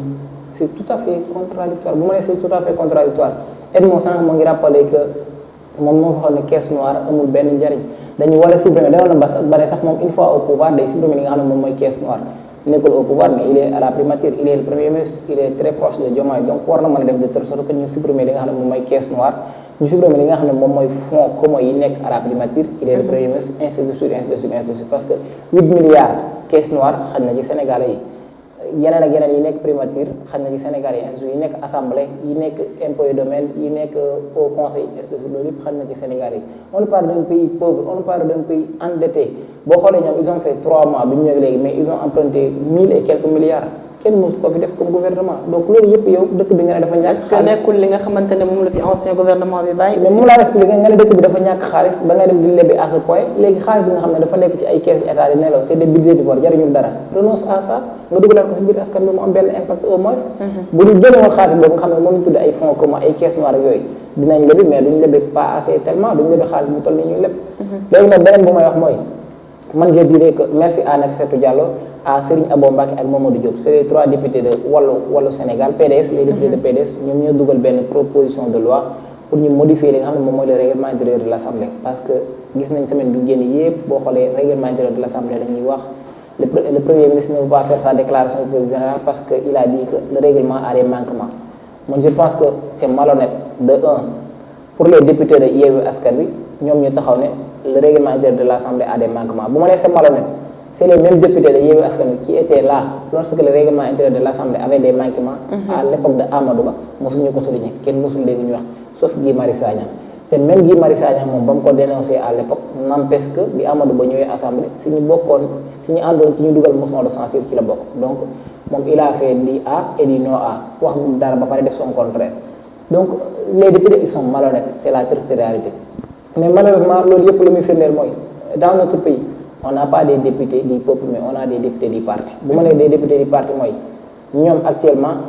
ay député Ousmane Sonko laa leen mën a tudde parce que Ousmane Sonko la ñuy défendre c'est la triste réalité et le débat bu ñuy waxtaan ni yëpp ba mu jural ñu naan dañuy def nouvelle proposition de loi pour réviser li nga xam ne moom mooy article li nga xam ne moom mooy règlement intérieur Assemblée nationale le gouvernement en place s'il avait la majorité doo mës a dégg le débat se poser bu fekkoon am na majorité actuellement à l'Assemblée nationale le débat n'aurait jamais se poser c'est la triste réalité parce que Ousmane Sonko xam na ne amul majorité à l'Assemblée il va essayer de tout faire pour ne pas aller à l'Assemblée mais ça c'est peine perdue parce que la hiérarchie juridique des normes la constitution moom moo jiitu li nga xam ne Assemblée nationale léegi nag éternel débat bi ñu perdre le temps yëpp une semaine ba defuñu li nga xam ne moom mooy débat d'orientation budgétaire jërëkoon bu ma nee jërëkoon mooy Ousmane Sonko il a refusé d'aller parce que si ay droit la ne bu ko neexee mën a dem tamit parce que règlement intérieur bi c'est pas conforme mais député yi que ça soit nga nekk Yewwi Askan Wi nga nekk APR nga nekk Wallu Sénégal ñoom waroon nañu am grandeur politique boo xam ne dañuy toog ne règlement bi kat am na ay problème ñun en tant que député ñun ñoo fi nekk en 3 jours 4 jours ils pouvaient régler ça donc du jar benn coow mais comme que dem nañ ba gis ay députés yoo xam ne génn nañ def proposition de loi on espère que dans les jours à venir proposition de loi boobu aboutir à quelque chose ba nga xam ne dinañ mën a modifier le règlement intérieur une fois ñu modifier le règlement Ousmane Sonko il va répondre à l'Assemblée nationale de gré ou de force parce que foofu la ko Sénégal yi xaar répondre à l'Assemblée nationale c'est pas un crime bu ma nee c'est pas un crime mooy gis nga en dehors des députés yi nga xam ne ñoom ñoo koy xaar assemblée les Sénégalais dañu bëgg a déglu Ousmane Sonko bëgg na déglu Ousmane Sonko en tant que politicien mais xam nga kan lañ bëgg a déglu le premier ministre parce que Sénégal c'est ce qu'on appelle la tradition républicaine depuis les années 1960 voire 1980 léegi chaque premier ministre bu fi jaar da nga def déclaration de politique générale déclaration de politique générale du dara lu dul feuille de route du gouvernement wane na yow gouvernement bi doog a ñëw lii nii sur le domaine de l'éducation fii nga jëmale Sénégalais sur le domaine de la santé fii nga fekk Sénégalais fii nga leen di jëmale sur le domaine de l'économie ainsi de suite ainsi de suite ainsi de suite feuille de route la boo xam ne day permettre ki nga xam ne moom mooy le Sénégal dina am benn vision si le gouvernement war a doxal même les investisseurs ñi nga xam ne dañu bëgg a investir Sénégal dinañu am benn vision ñoom tamit fan lañu war a mën a teg seen dànk mais gis nga ce qui est plus grave dans tout ça mooy Ousmane Sonko tant qu'il n'aura pas fait sa déclaration de politique générale ñi nga xam ne c'est des investisseurs wala grands entrepreneurs yi nekk à l'étranger wala extérieur bëgg ñëw investir Sénégal ñoom dañu am la conscience tranquille pour ñëw investir parce que xamuñu exactement de à quoi s'attendre il faudra nag déclaration de politique générale boobu am pour ñoom ñu xam exactement fan la ñuy teg seen tànk donc on salue le courage des députés de PDS parce que bu leen neexoon du leen fekk mënoon nañu ko bañ a def pourquoi pas les députés de Yewwi defuñu ko parce que du seen arrangement ñu def ko parce que bu ñu ko defee Macky Sall Amadou Ba kii comment dirais-je Ousmane Sonko dina répondre les députés de Benno aussi tamit pourquoi defuñu ko parce que neexul leen defuñu ko c'est pas des députés du peuple considère la réalité Benno Wallu Yewwi c'est des députés du parti mais kenn du si nekk député du peuple léegi nag je pense que en dehors de tout ça il faudrait des réformes bu ma nee il faudrait des réformes dans ce pays tant que defuñu ay réformes dans nos textes que ça soit au niveau de la constitution que ça soit au niveau de l'Assemblée nationale que ça soit au niveau de la présidence nos lois et règlements ñu def ay réformes yu bari dañuy nekk ci impasse et impasse bii nii mooy yow tey bu Ousmane Sonko deful woon déclaration de politique générale fan lañ jëm on va vers une crise institutionnelle boo xam ne bul xam fan la ñuy mën parce que gis nga on peut tout résoudre mais leen lañ mën résoudre mooy ce qu'on appelle la guerre des institutions bu ma nee la guerre des institutions day dugal ci benn blocage boo xam ne on sait jamais tey gis nga le ministre des finances waroon def sa débat d'orientation budgétaire bi mu demee assemblée député benn yi dañu bañ te ñoom ñoo am majorité dañu génn la salle ñu bàyyi ko fa ñu bañ dem ñibbi donc loolu impasse bi naroon a jur mooy buñ xam fan lay mujjee parce que jusqu'à présent rien n'est encore résolu dara résolu député yi proposition de loi la ñuy def mais proposition de loi boobu pour mu jàll il faut mu dem commission technique député yi voté ko après ñu doog ko yóbbu plénière bu yóbbu plénière ñu xool ndax day jàll wala du jàll tant que jàll diwuñ ko ba voté ko mënuñu wax ne dañuy réviser li nga xam ne moom mooy loi bi règlement intérieur mais man Ousmane Sonko ñu réviser ko ñu rak ko réviser war na mën a dem jàkkaarloog Sénégalais jàkkaarloog député yi wax la mu fay wax xool après fu mu wànneen di mujjee ki gëtam. c'est important en tout cas acte bi nga xamante ne député PDS daal dinañ ko poser c'est un acte noble à saluer mais également Edmond est-ce que quand même comme ni ko Cheikh waxee toujours on est dans le débat politique et daal di fàtte yeneen sujet yi nga xamante ne moom moo gën a actuel wala boog moo gën a pressant est-ce que quand même il n'est pas temps rupture bi ñuy woote daal di ci gën a taxaw. Exactement, Christine. C'est que Ousmane Sonko il a trop parlé quand il était dans l'opposition. dafa yaakaaroon xëy na day ñëw rek voilà affaire di dox quoi c'est comme c'est facile quoi te moom li mu leble assemblée moom buñ ko fayee vraiment ça serait quelque chose d'extrême. Vraiment. Je salue par exemple cette proposition de loi là visant à modifier et à compléter le règlement intérieur. Parce que refus par exemple je dirais ça refus là premier ministre d'y aller parce que moom mu ne faaw ñu mettre règlement intérieur bi en norme pour mu mën a ñëw comme ni mu ko waxee je veux pas revenir répéter par exemple moment buy Amadou Ba di ko def bana gars yi mënoon nañ génn wax et consort mais ces députés là bu ñu demee di défendre le premier ministre Ousmane Sonko comme ni mu ko waxee ce sont des députés de parti ils ne sont pas les députés du peuple. Vraiment c'est quelque chose de déplorable et je me dis que comme la constitution moo wax ne premier ministre bu ñu ko nommé moom moo war a dem def déclaration de politique générale à l'assemblée moom règlement intérieur bi assemblée blablabla sont des détails je me dis que comme constitution wax na ko même bu doon a def un mois mu dem pour tout simplement montrer au Sénégal que moi je suis prêt. Je n'ai rien à avoir peur je viens à l'assemblée je leur dis que c'est la feuille de route que je dois mettre en place pour dérouler blablabla. Je pense que mon fuite des responsabilités la nekk parce que moom li mu doon wax ci opposition bi bu yaakaaroon ne par exemple day ñëw muy dox c'est day compliqué bu parewoon moi je me dis personnellement que moom xëy na daa parewul parce que bu paree prêt mais que daa bëgg a def. c'est ce qu'il a dit mais man dama jàpp ne parewul bu parewee psychologiquement si bu parewee si politique am bi en plus warul woon sax toog di xaar député yi dinaan tel et tel et tel il doit aller dès le premier mois bi nga xam ne moom nommé nañ ko je me dis que parewul au-delà de ça que moom demul foofu nii naan peut-être il va aller le faire ailleurs bon si population xaw ma lan en présence d'intellectuels tel ça c'est une fuite des responsabilités vraiment je me dis que premier ministre waru woon sax laal côté boobu na ne waa assemblée peut-être defar leen règlement bi peut-être je vais vous rejoindre mais quand il va jusqu'à dire que je vais au cas échéant je vais tel c'est vraiment quelque chose de déplorable de la part de notre premier ministre c'est décevant d'ailleurs même je me dis que moom bu def ko 1 mois 2 mois 3 mois 4 mois 5 mois il va le faire. Ouais. Parce que c'est la Constitution qui l'a dit. Et que vous faites que, par exemple, les députés du peuple, que je dis même, je ne dirais pas les députés du peuple parce que c'est difficile à avoir. Mais il y a certains quand même qui sont là-bas qui attendent vraiment le Premier ministre. Donc, quand il faut faire. Parce que l'hymne de la opposition, nous avons posé des questions, il va les répondre. Vraiment, ce jour-là, raté, je pense que vraiment raté quelque chose d'extraordinaire. Et on l'attend toujours. En tout cas, je pense que c'est bon, on attend. En tout cas, on attend d'ailleurs que nous avons un esprit de supériorité aussi, nous avons intérêt du peuple, comme ils ont tous mis en place wala bok wote li nga xamantene moy rupture quand même ku nek da am ben élégance politique que ñu mëna def affaire yi dans les règles de l'art et qu'on passe à autre chose. C'était un réel plaisir encore une fois de partager le plateau avec vous. Dañuy wax au revoir aux chers téléspectateurs. Chers, c'était encore un très grand plaisir de partager le plateau avec toi. Comme ce fut toujours le cas, Sophie, énormément un plaisir de partager le plateau avec vous. Je ne dirais pas maintenant avec toi, mais avec vous, parce qu'on est habitué maintenant de partager le plateau. Carrément. Donc voilà, ce fut toujours un plaisir. Le débat était tellement intéressant. De le remercier, de remercier Edmo, de remercier ñi nga xam ne ñoo derrière la partie technique, les hommes de l'ombre, comme nous avons l'habitude de les appeler, parce que beaucoup de gens qui nous disent, de remercier les téléspectateurs Horizon Média, de les dire à très bientôt. Merci beaucoup, merci à toi aussi Edmond. Exactement, merci Christine, un plaisir encore avec Cher aussi. Vraiment, le débat a une importance et je remercie également nos chers téléspectateurs voilà, qui nous sont fidèles. Voilà, je pense que c'est l'essentiel. Merci à vous. Merci à vous également. Alors, merci, chers téléspectateurs. On se donne rendez-vous le jeudi prochain sur l'essentiel de la politique. D'ici là, portez-vous bien.